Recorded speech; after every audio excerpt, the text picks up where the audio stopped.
So, if you've seen me on Twitter recently, you will know that we've had some drama going on in the house lately. Just a lot of stuff that had to be done kept me very, very busy, which is the reason why so many videos lately have been just kind of like flying by the seat of my pants. It's why the Beast Wars reviews don't hit every single night like I meant to. It's I've just been busy and exhausted, and and all of that, thankfully, is alleviating. We're past that, so give me like a week to like recharge my batteries a little bit. I'm not gonna stop videos, but I am gonna need like a little bit of a buffer period of like forgive the next week of videos if they are also not great. We'll get back to like serious videos soon. But in the meantime, a lot of the household drama meant I had to clean up and reorganize a lot of the things in my room, which is why if you looked at the background of some of my videos, things kind of look like they're all over the place because they were. I was trying to figure out where it all went. Now that it is all in other places and everything is nicely packed away, I've had the chance to reflect on a lot of the stuff I own, and started wondering to myself, what is the most valuable thing I own? Like, what is the toy that is worth the most money? Not just like, oh, it's an expensive toy, but like, no, no, no, no. Compared to what it originally went for, what is it? What is it now? So this was spurred by a few things. One of them was a discovery about a particular toy that I have, and we're going to get to that at the end of the video. But it was also spurred by a few other things that I've been hearing recently that kind of made me curious about my own stuff. So the toy I had in mind that I immediately thought, okay, that's probably that just I don't think I own anything that's worth more than this, at least toy wise. Obviously, my car is worth more, but I legitimately started to wonder. So will set that aside. And we'll talk about that at the end because the first task was figuring out, is there anything worth less than this? So my head immediately went to a few particular locations. One of the places it went was size. So I was trying to figure out, are some of my bigger ones worth a lot? Because I recently saw someone like really proud of themselves for spending like $700 on a sealed Fall of Cybertron Metroplex. So I started looking up what mine was worth because I have the Takara version. Mine is actually the harder one to get. You know, it has the extra cannon, which the English versions did not have. You know, so I like that was the first place my mind went. If that one's worth 700, what's mine worth? Well, the last one to sell on eBay went for approximately $469 American and 55 to ship. So just over $500. That is more than I paid for mine, but it's an expensive figure to start. So that doesn't really mean it gained that much value. It's a super big figure, so of course it's an expensive figure. So that one's kind of skewed. That one's kind of skewed. It's an expensive toy, but it started off expensive. So, you can't that one's a little bit hard to count. I'm looking for things that like grew in value themselves. So I also start looking up things like my complete selection O's driver. I paid $500 for that. Again, we're talking about expensive rather than valuable. There is the difference here. So I dropped 500 for the complete version of the box. It sells for 635 now, which is kind of surprising because there's a brand new version with added features and more metals coming out. You'd think this one would lose some value, and I'm sure it will to an extent, but it's always going to be a valuable toy. Again, we're dealing with expensive, not necessarily, valuable. Let me check. Something occurred to me while I was actually browsing this. You see, this is, I'm at the shop, so my eBay link immediately takes me to sold Funko listings, because that's what I'm looking up all day. Um,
So what made me think was like what my original Megazord went, because my original Megazord is complete and unbroken.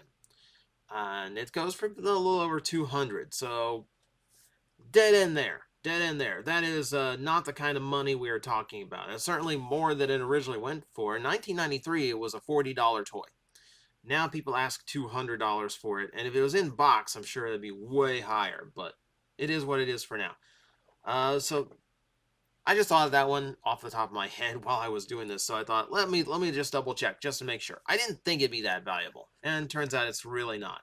All right, so what else did I think of first? Well, I thought of my Rock Bubble Dinobot, which is autographed. I thought that would add to it, but it's a personalized autograph, and that actually makes it less valuable. Now, a little bit of rubbing alcohol will fix that. We really don't want to take that chance. So instead, I was trying to search up the Beast Wars Rock Bubbles. I actually didn't find many. There's actually only 5 that have recently sold on eBay. Someone got a Waspinator. Someone got a Rock Bubble Waspinator for $80 shipped. If I knew that was going up for sale, if I knew that was available for that price, I would have jumped. I would have jumped on that hard. Oh, I would have loved. I would have loved to have bought a Rock Bubble Deluxe for sub 100, especially a popular character like Waspinator. Oh, that hurts. That hurts. Oh, that's the pain of looking up things like this and sold listings, because the thing that immediately comes to my head is what could have been if I had actually like jumped on it.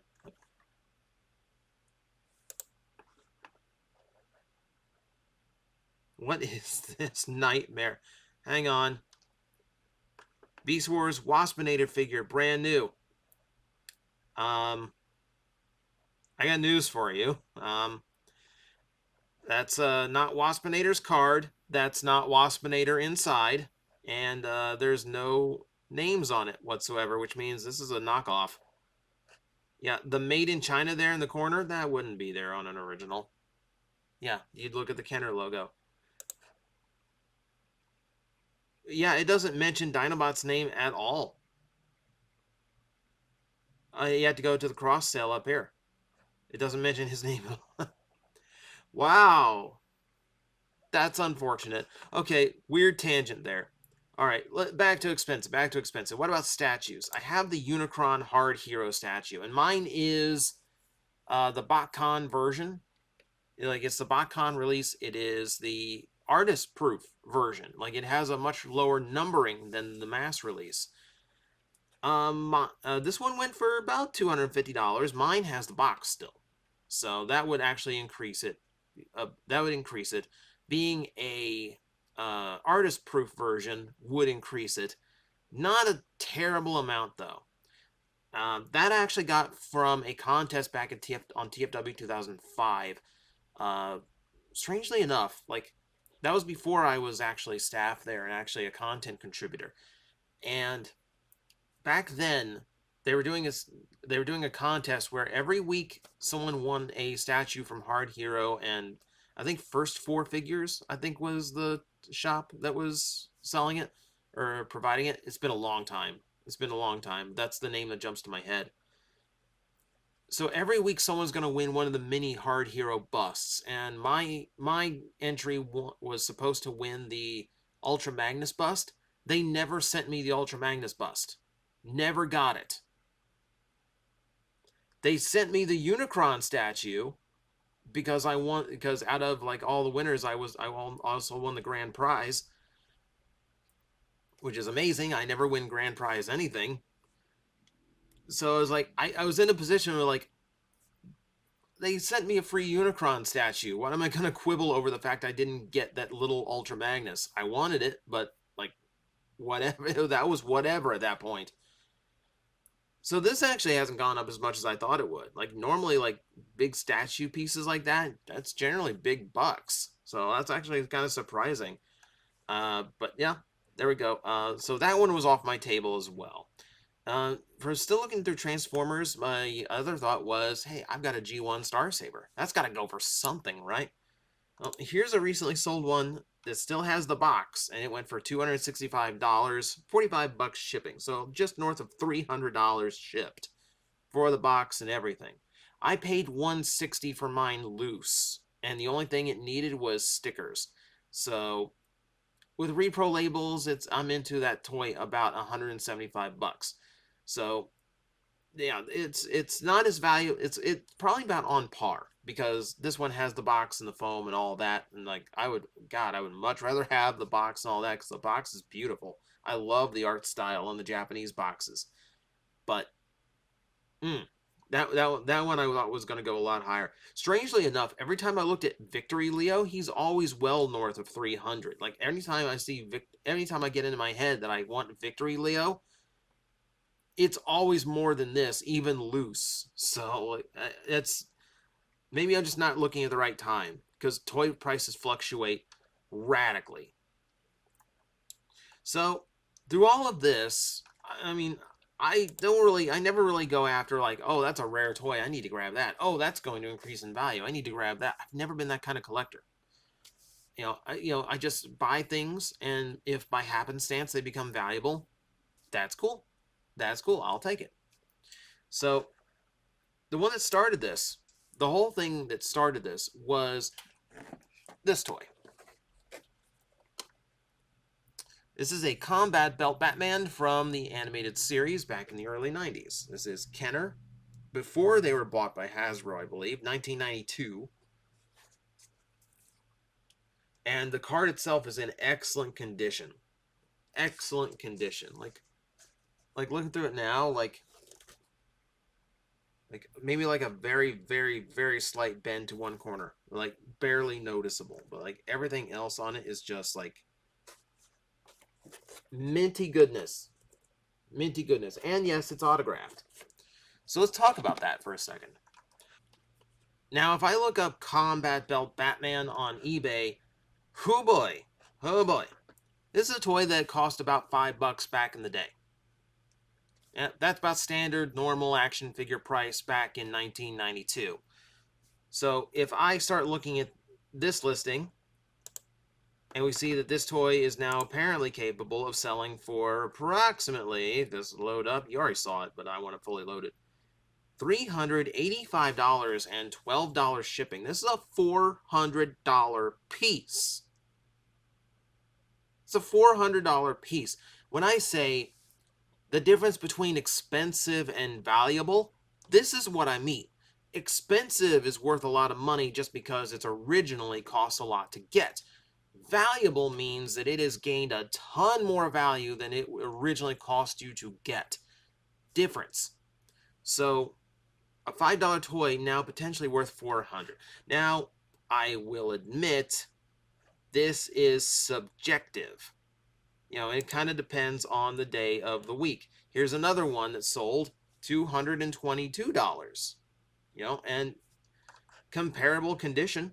It's fine, but yeah, this one also, this one sold way, way lower. It's just a matter of the price, timing, the price of the day, the price, because things are only worth what someone else is willing to pay for it.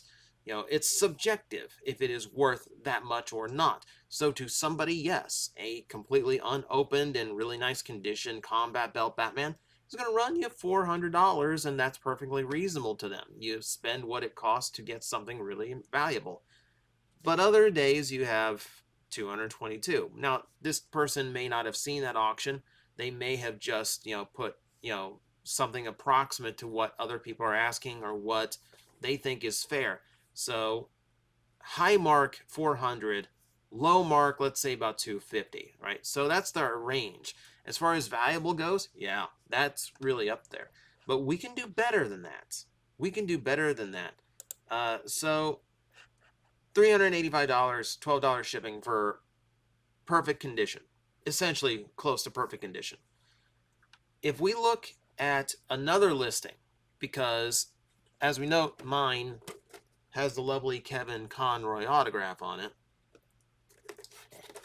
So if we look at a comparable one, there is one that's sold on eBay recently that does have a signature, just like mine is. It just has like a full quote instead. Price on that was a best offer, but they wanted $1,000 for it, which means they got significantly more than the 400 that this toy is capable of selling for. A lot more. It's just boggling to think about. So this was close to $1,000. You know what? And mine doesn't have the fancy plexiglass box. It's the same type that Action Figure Authority would stick a toy in, but it is not actually graded. It's a custom display box that works the same way, but there is no label giving an AFA grade. So it's kind of an imitation graded piece here. It's in a nice like permanent protector. So this toy, yeah, like close to $1,000. Now this is again subjective. When I saw this, I got super excited. I bought the plastic case that this is currently sitting in. I was making plans to get it sent off for AFA grading, which would be like $400 to do. And you are risking people handling it correctly, sending you back the correct item. I have heard horror stories of damaged items and incorrect items shipped back. That's just heartbreaking. And then it's still down to somebody's opinion. Like, in my opinion, there's nothing wrong with this whatsoever. Like a tiny bit of curl in the corner, but like practically non-existent and nothing that's from actual damage. This I feel like should grade a 9 at least. But that's up to somebody's opinion. If someone else looks at it and goes, okay, well, this bubble isn't sealed like Ray. There's not quite the bubble isn't quite lined up correctly. Like whatever. And they drop it down to like a 7. Then I don't have like $1,000 figure. I have like close to what I paid to get it sealed is what I have. So there's too many gambles in getting it AFA graded for me to be comfortable to do that. If I ever get the chance to have something graded in person, like they do at some trade shows, I'd be down for that. That I think would be a little bit better. Like I can't get a custom box there, but maybe I can get it graded. Now, here's the thing. You'll notice there's no certificate of authenticity to this. There wasn't to this listing on eBay either. There is one that sold more recently that does have a certificate of authenticity. Kevin Conroy, type autograph, Wizard World Chicago. So at an authentic place, an official meetup and all that, everything good, $440. That's not a huge jump from the $300, $400 the toy is capable of selling for on its own.